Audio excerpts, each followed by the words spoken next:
Don't try to change me in any way. All right, thanks for listening again, folks. This is the folks over at the Jedi Counsel podcast. We're sort of messing around with the name Council Cast, but it's just kind of a tentative thing, and I just wanted to thank you for listening in again to our second episode. And just remind you who we are. My name is Brandon. I'm a graduate student over at North Dakota State University, study clinical psychology. And I'm Katie. I'm a professor at North Dakota State University. And today we were just kind of getting ready for some of the upcoming comic book movies. Been enjoying the comic book movies we've had so far this summer, and we're giving a watch to the Suicide Squad trailer. And both of us, I think, I don't want to speak for both of us, but I think we're both pretty excited for the new Suicide Squad trailer. Some interesting new characters. Harley Quinn, a fan favorite, and from what I understand, she's going to be getting her own movie coming up, a standalone film. It's kind of a rumor at this point. I think we'll learn more about that. And just kind of exploring the idea of Harley Quinn, why she's so popular, or maybe talk a little bit about her origins. And from what I understand, she originated, Paul Dini created her back when he was involved in the Batman the Animated Series cartoon, and she's just a fan favorite and was so popular she kind of moved throughout not just that cartoon where she originated, but through the comics and now even through the live-action films. And to this day, from my understanding, and just kind of from the overall fandom, is one of the more popular DC characters. Is this kind of consistent with what you're seeing, Katie? Or? Yeah, I think she's a really interesting character, and one of the reasons she stands out maybe to both of us is that she starts off as the Joker's therapist and then turns into a supervillain, and so that's really interesting how that happens. I think that Paul Dini said that she was just a minor character in a scene, and people kept asking about her. So I guess there's some kind of intrigue surrounding Harley Quinn and something that people are just really interested in. Who's this person that would pair up with the Joker and what's she all about? So it seems like, given that, there's been a lot more exploration. So I'm excited to see the Suicide Squad movie because I think that we'll get to learn a little bit more and see her interact among the other people in the movie. And it looks very interesting. Absolutely. So I think one of the more iconic Harley Quinn stories, something I wouldn't call it an origin story, but maybe in the way it is, you kind of do get a little bit more of her background here, is the Mad Love story. And this is both originally an episode from Batman the Animated Series and also a graphic novel, now a kind of a companion piece. And maybe just for some of the folks that aren't familiar with the story, would you mind just giving us a really quick rundown of kind of her background and how that Mad Love plays out? Sure. Well, Harley Quinn, her real name is Harleen Quinzel, and it's kind of unclear whether she's in psychology or psychiatry, but that's pretty common in pop culture depictions that they switch back and forth or use those interchangeably, but I think it's probably a psychologist. And her first job is at Arkham Asylum, and her first client is the Joker, which is a very difficult first client to have, but she seems to have a fascination going into that with very disturbed people. So she kind of wants to get to work right away, and she prepares herself and tries to be guarded about the idea that he could be manipulative. Nonetheless, because consistent with psychopathy in real life, he has a sophisticated way, sophisticated, sorry. Okay, I don't know if you want to That's take okay. that out. I will edit that part later. Okay. Or not. Anyway, he has a sophisticated way of finding how to get her on his side, even though he does horrible things. And so he tells a story about how he basically had this really abusive childhood, and the only time he ever saw his dad smile was at the circus, and that's why he took on this clown persona and all of this stuff. And while resistant at first, she becomes very interested in him and ultimately falls in love with him. I think one thing that's kind of fun about this Joker story too, or the Joker character in general, maybe fun's the wrong word, but it's certainly interesting, is you get that background story, which I think from what I remember, Batman's pretty sure this isn't true, There's actually some interesting stories where the Joker provides multiple different backgrounds for his character, and at one point he actually says if he has to choose a background, he would rather it be a multiple choice option. I always thought that was kind of Yeah. an interesting thing. Yeah. So, thinking about Harley Quinn, I'm wondering what is it about the character that people are so romanticized about? Not only her, but I think also a lot of times myself, I've seen the relationship romanticized between Harley and the Joker, and just to be quite frank, ultimately it's an abusive relationship. Pretty clear cut. Physically abusive, certainly emotionally abusive, certainly engaging in some isolation and a lot of these abusive type behaviors. So for me personally, I'm trying to think, well, what is it about Harley Quinn that people so relate to? Certainly maybe she's a fun character. I mean, she's kind of silly. She's incredibly intelligent. I think is a part of her usual depiction. Kind of quirky. I don't know. What do you have any thoughts? I mean, what is it about the character that people like so much?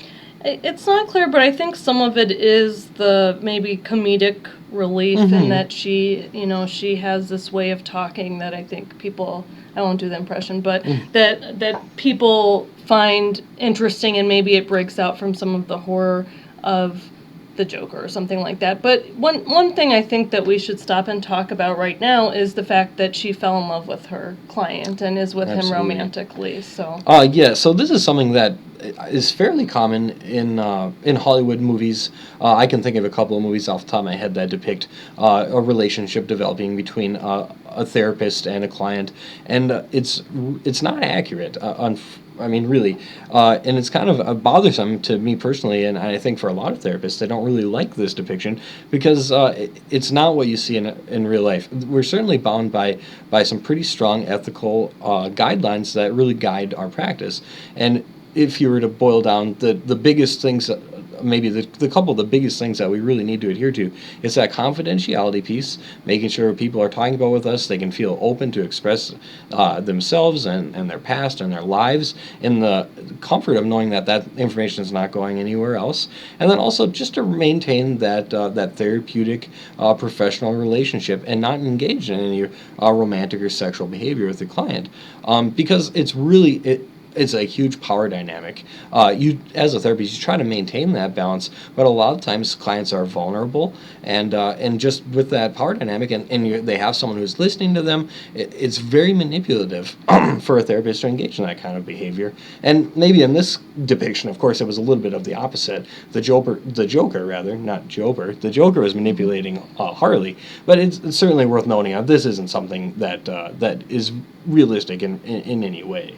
no, it's really uncommon, and if it does happen, you're looking at having a license taken away and lawsuits. When it does happen, it's a huge problem because if you think about it, if you're going in and there's any possibility when talking to your therapist that it could ultimately turn into a romantic relationship, it immediately changes what you're comfortable disclosing, all kinds of things. And so that is a really important boundary that's set within our profession. But like you said, nonetheless, it's violated quite frequently, and it's not depicted as a violation. So The Departed is one movie that stands out to me where it's kind of like a love story. Then they meet in this unusual way, but it actually, I think, perpetuates some dangerous ideas about therapy. So I just thought we should take a break and step out and talk about that aspect of the story too. But it also talks to how immediately, I guess, maladaptive the situation is, because it's not typical. Harley Quinn is trained on those ethics, and yet she violates those. And so going into it, the relationship is already off to a horrible start. Absolutely.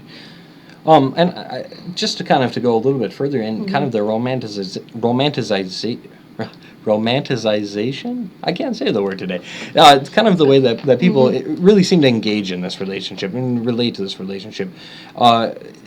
I remember reading a little while back, I don't know if you remember seeing about this, there's a local store, not a local, nationwide store, rather, a popular retailer, who was selling Valentine's Day shirts that kind of perpetuated this Harley Joker relationship. I remember there's a bit of backlash towards that, in that it perpetuated kind of the acceptance and almost glorification of this very abusive relationship.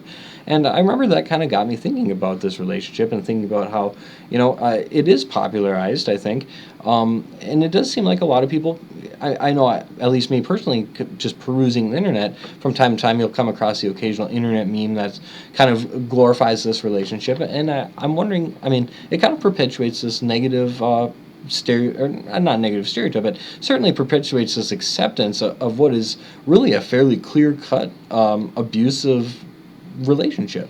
And I think, honestly, something as superficial as the fact that they're dressed as clowns, or as the Joker and Harley Quinn, that makes it seem much more comedic than it is. And so when you had mentioned the episode of Mad Love and told me a little bit about it before I saw it, and I was kind of shocked that it was in a cartoon showing that much. It goes into him hitting her, and basically what happens in it is that she's, and I think this part of it rings true, even if the specific details are more fictionalized.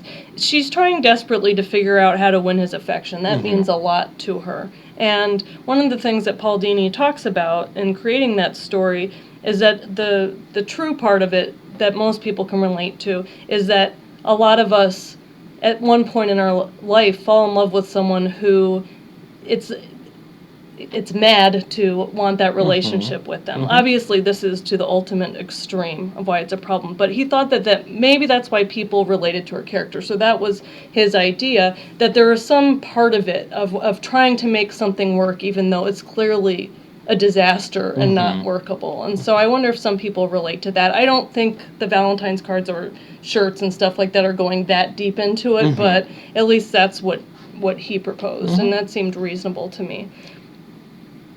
Yeah, I would agree. I think I certainly think that it's a relatable experience to want the attention of someone who maybe is reluctant or less likely to give the same sort of attention back to you. So I think that component of her character certainly could be the relatable piece for people. I'm wondering, I'm just sitting here kind of trying to think about what is it about Harley Quinn that made her vulnerable to this experience. Certainly I think this is something that we've seen in the past where we have psychopaths, and maybe to make analogous parallels between our real world and this Batman universe, thinking about some of the more popularized serial killers, Ted Bundy and the like, from what my understanding, a lot of individuals, they receive a lot of love letters and things like that in prison. And what is it about certain individuals that make them vulnerable to wanting this sort of attention? Do you have any insight on that, or?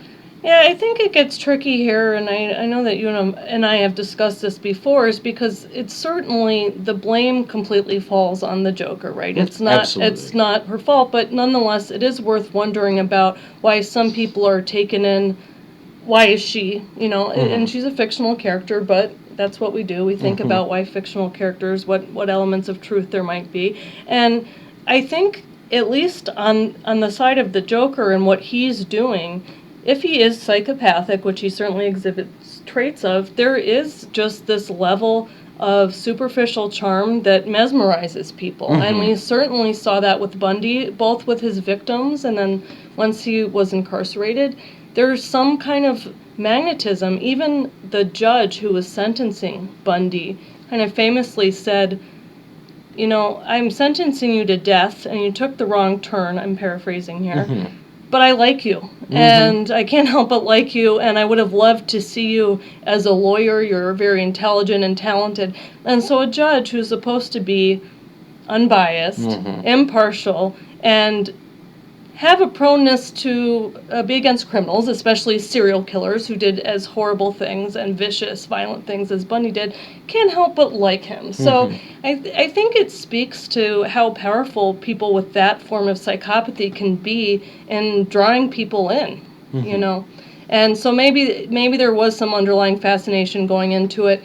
I mentioned in the graphic novel, there's some indication that she might have a little bit of an antisocial flair, although it's not totally clear. They don't tell a lot of her background, but they do show that she doesn't get a very good grade on her thesis initially, and it seems like she has some kind of romantic or sexual involvement with professors to bring her grades up. That's the very little they give, but it suggests that she herself might have some characteristics, and you do see in life some people with similar characteristics kind of clustering together. I thought that scene was particularly interesting. It kind of caught me off guard a little bit because I think they depicted this scene that maybe she didn't do so well on her thesis and engaged in this sort of behavior to get a better grade on her thesis, which for anyone listening, theses typically aren't awarded grades, but for the sake of the graphic novel. But they also, I think, in a way depict Harley as being an incredibly intelligent person. Certainly, I mean, receiving some sort of doctoral training clearly must have, there's some different implications, I think, going on here. She's depicted as being bright. She outsmarts the Joker, outsmarts Batman in this graphic novel, and story, but also is kind of engaging in this sort of behavior. I don't know, it's kind of interesting to kind of reconcile these two kind of opposing sort of characteristics of her, I think.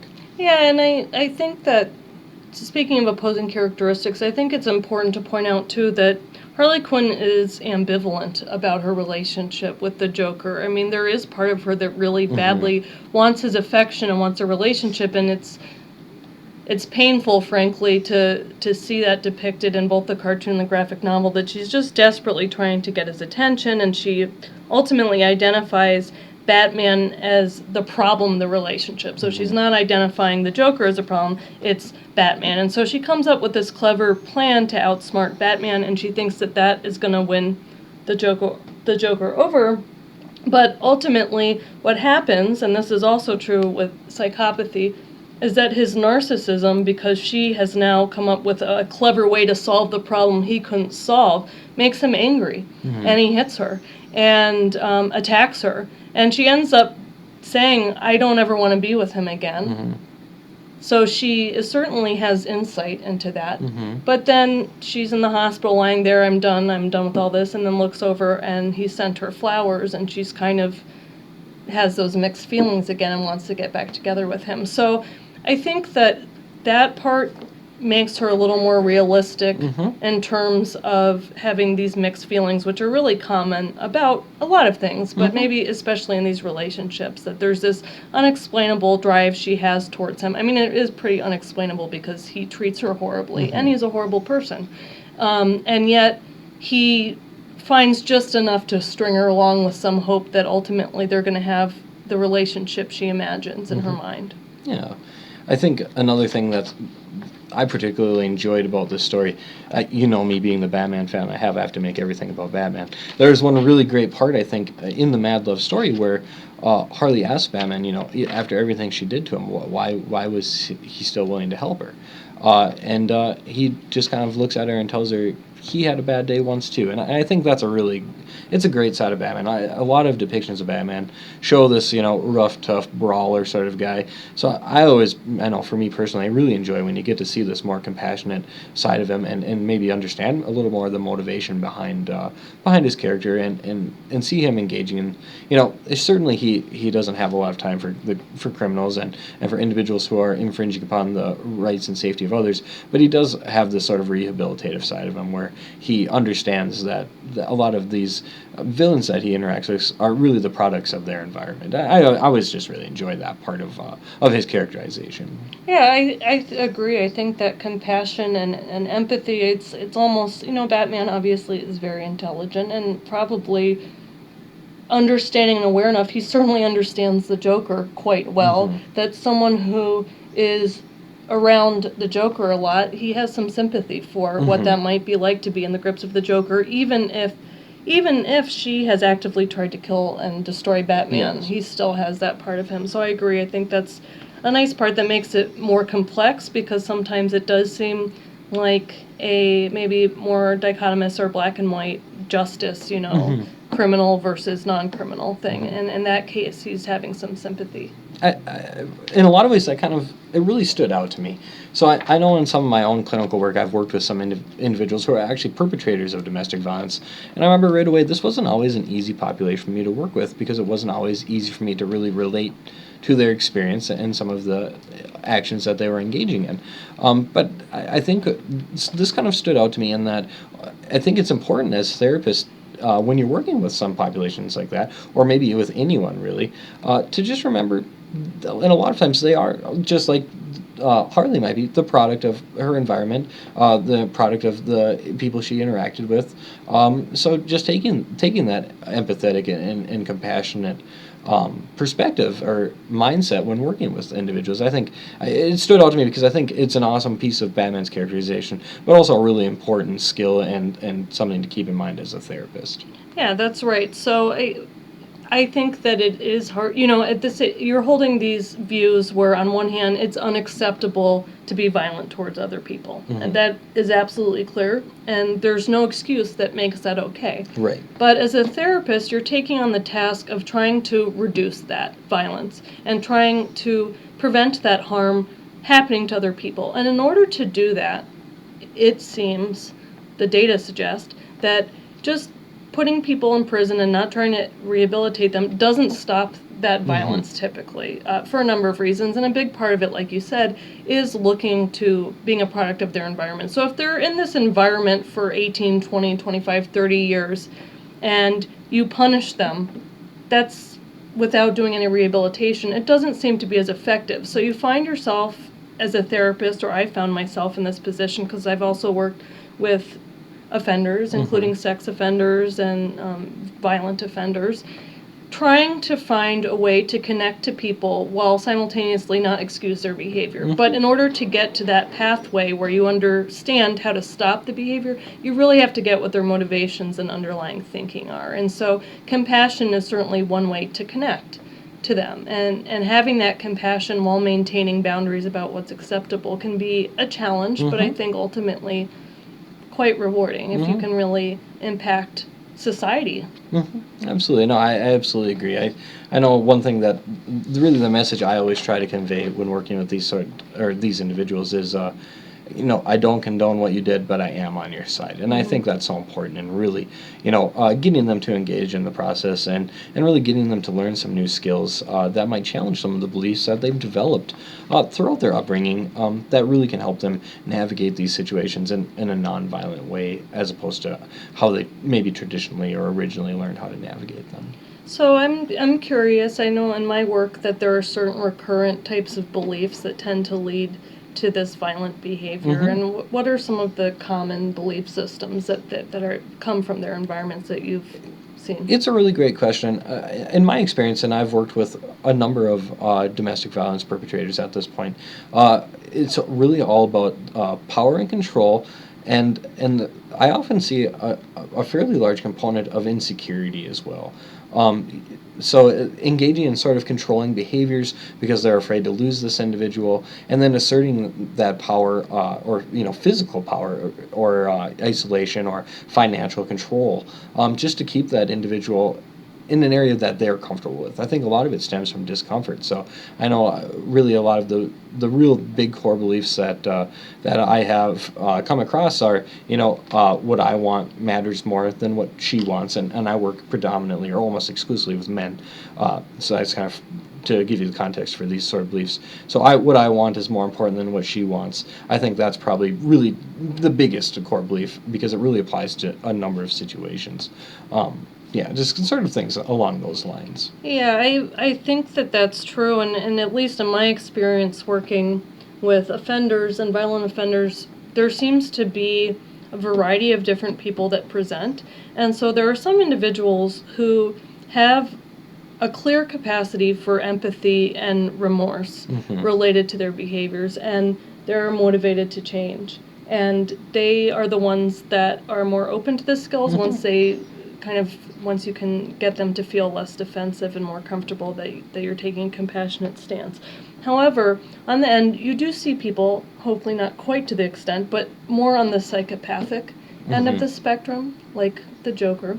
And those individuals, it's important to point out that the evidence suggests that treatment can backfire, Yes. that they become more sophisticated when you teach them skills for handling situations. So they now understand how to work things better. So one of the important things that I've seen implemented is just this increase in screening for psychopathy and then using that information when you're planning treatment, because I think it's difficult. And one of the things that actually is really consistent with Harley Quinn and Joker is that the evidence actually shows that therapists who rate their clients, if their clients are psychopathic, as most improved and most insightful, those are the ones most likely to commit violent crimes. So they are fooling the therapist, and I'm not blaming the therapist for that. I mean, these people are very sophisticated. That's part of what's going on there. And so that part does pretty well parallel the story. That rings true.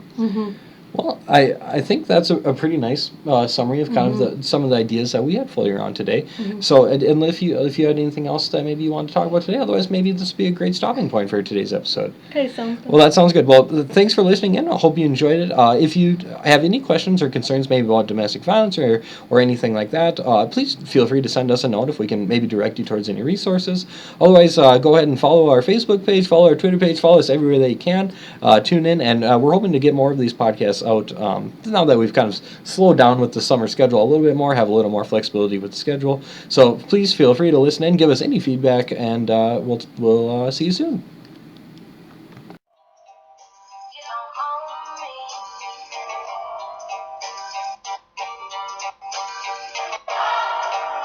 You don't own me. You don't own me. Don't try to change me in